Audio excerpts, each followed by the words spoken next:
Good morning to you. Voters have rejected an expensive new law and justice center for Gallatin County. Coming up, what officials say they plan to do about it now.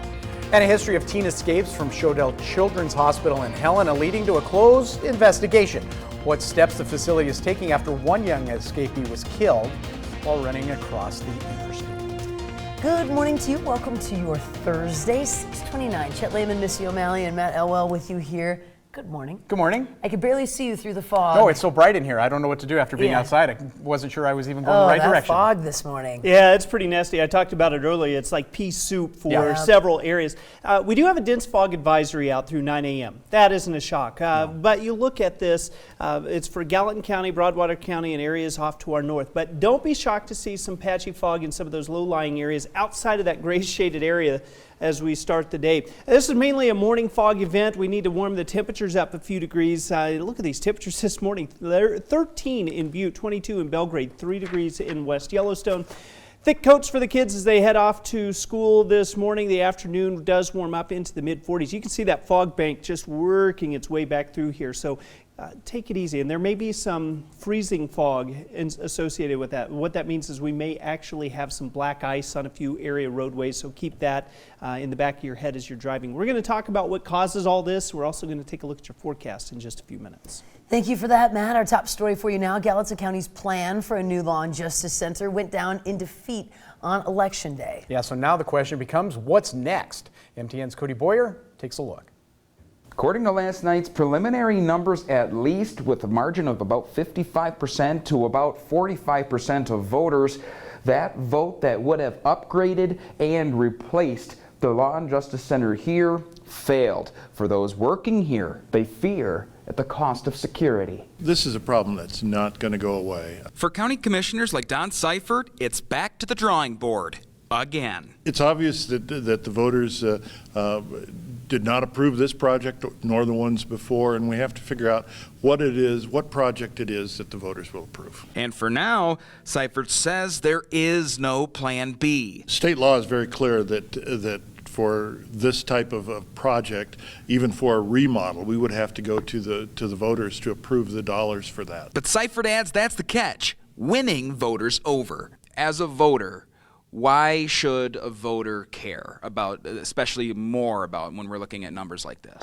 This is a project in a building that really serves all of the county. I think there was maybe some confusion about whether or not the city building, duplication of services, that type of thing. This is an entirely different building. Gallatin County Undersheriff Dan Springer says back to square one could mean years of dealing with old issues. The fact of bringing inmates in through the public, having contact with witnesses, victims, suspects, all those things, that's always a concern. It's a concern that he shares with Seifert. It always boils down to just 6 words, and that is with liberty and justice for all. This is where our liberties are protected and where justice is served. Commissioners are working on setting a date to pave a way for the future soon, but are making sure they can get all commissioners to be available to take part. In Bozeman, Cody Boyer, MTN News. So a lot more to follow on For that, sure. no doubt about it. And Lewis and Clark County residents could get the help to reduce fire risk on their own property thanks to a federal grant. Yeah, after this summer's, North Hills fire, leaders say the county is eligible for up to $450,000 in FEMA assistance. The money can go to help property owners reduce fuels around structures, add fire-resistant materials to their homes, or protect against erosion in burned areas. There will be a public meeting tomorrow evening at 7 at the Lakeside Fire Station off York Road. Experts will be on hand to help property owners determine their eligibility. And a new proposal from President Trump and the Environmental Protection Agency could save coal companies millions of dollars a year. Yeah, but environmental groups warn it's the public's health that will bear the cost. The proposal would roll back regulations that dictate how coal plants treat coal ash. That's the residue left over from burning coal. Residue that contains heavy metals such as arsenic, lead, and mercury. Now at Colstrip, the coal ash is located in a complex of 9 ponds adjacent to the power plants. Those ponds have been leaking an estimated 200 million gallons of contaminated water per year for the past 30 years. Now, outlining the proposed changes this week, the EPA Administrator Andrew Wheeler says the new regs could save the coal industry as much as $175 million annually.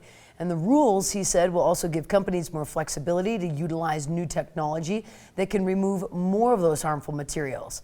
But environmental groups say the new rules will only allow utilities to pollute longer, prolonging the risk to public health.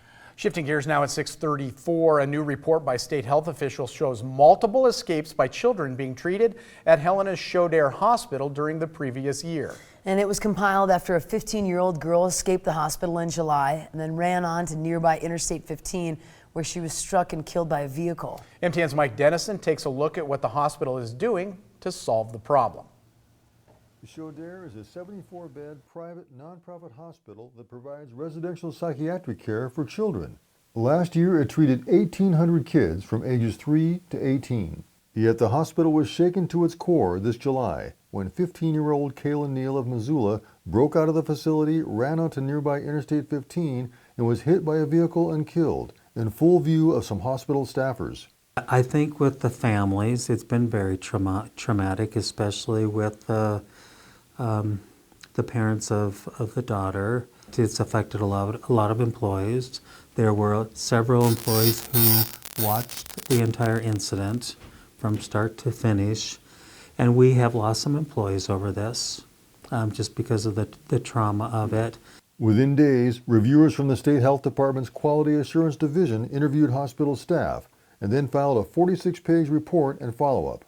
The report, obtained by MTN Investigates and publicly posted last month, revealed that Neal was not the only child to escape from Chaudere this summer. In fact, she was one of 3 girls who fled the grounds that day after they broke a fire alarm that unlocked outer doors. The 2 other girls had escaped the day before as well, and 4 additional kids had escaped or attempted to escape the previous month, including another girl who ran across the interstate and was later returned to the hospital unharmed. At the time of the incident, there wasn't even a fence blocking the interstate. The state agreed to install this one behind me, but OSFED says the hospital is doing a lot more to address the problem. The report said Chaudere fell short on several fronts related to the escapes. It said the hospital failed to establish a process for staff to follow if a patient escaped and did not train staff on that procedure. And perhaps most importantly, it said the hospital did not conduct what's called a root cause analysis of earlier escapes, including one that happened a year ago. This is a very troubling report. Very good psychiatric facilities do root cause analyses when kids elope from their facility and when other serious events occur. This is a problem that they knew they had, but unfortunately did not analyze because they didn't conduct the root cause analyses that they needed to conduct. Brenneman's group monitors facilities that treat people with disabilities. OSFED says in the wake of the report, the hospital made immediate changes and filed a plan of correction in August. Fire alarms have been relocated inside secure nurses' stations, staff are trained how to handle elopements, and the hospital conducts elopement drills. Since the July death, no patients have eloped. There were things we weren't doing right. And I think this pointed it out, is that we're not a perfect organization. And it really forced us to go back and look at our own procedures. And I think we knew we needed to look at that. And I think this report also made the same conclusion. Brenneman notes the hospital is still close to a busy street and the interstate and wonders if additional security or safety steps are needed. Chaudere says it's not a correctional facility and doesn't want fences around the building, but it is exploring steps to slow area traffic. And state regulators, as well as Brenneman's group, will be watching. So is Chaudere doing enough to prevent future elopements? They hope so, and that's the question that the state and other regulators will address when they revisit the hospital's response. Reporting from Helena, Mike Dennison, MTN News. Now, Dennison also tells us state health regulators will carry out unannounced visits at Chaudere in the future, just as they do at any hospital, as a part of regular reviews. Tragic story there. Absolutely bringing true. light and changes in the store that will maybe prevent that in the future. Let's hope that's so. Absolutely. 6:38. It is time for a quick break, but stay with us. Coming up, we have a follow-up about the funeral services planned for the 9 people massacred by drug cartel in Mexico. But first, we're going to check in with Anthony DeCopel to see what's coming up at 7 on CBS this morning. Good morning. Ahead on CBS this morning, historic impeachment hearings are set to begin next week. We'll tell you what to expect as new details emerge about the White House plan to fight the public relations battle. Plus, a possible breakthrough for PTSD, why doctors are optimistic about a drug injection treatment. We'll see at 7.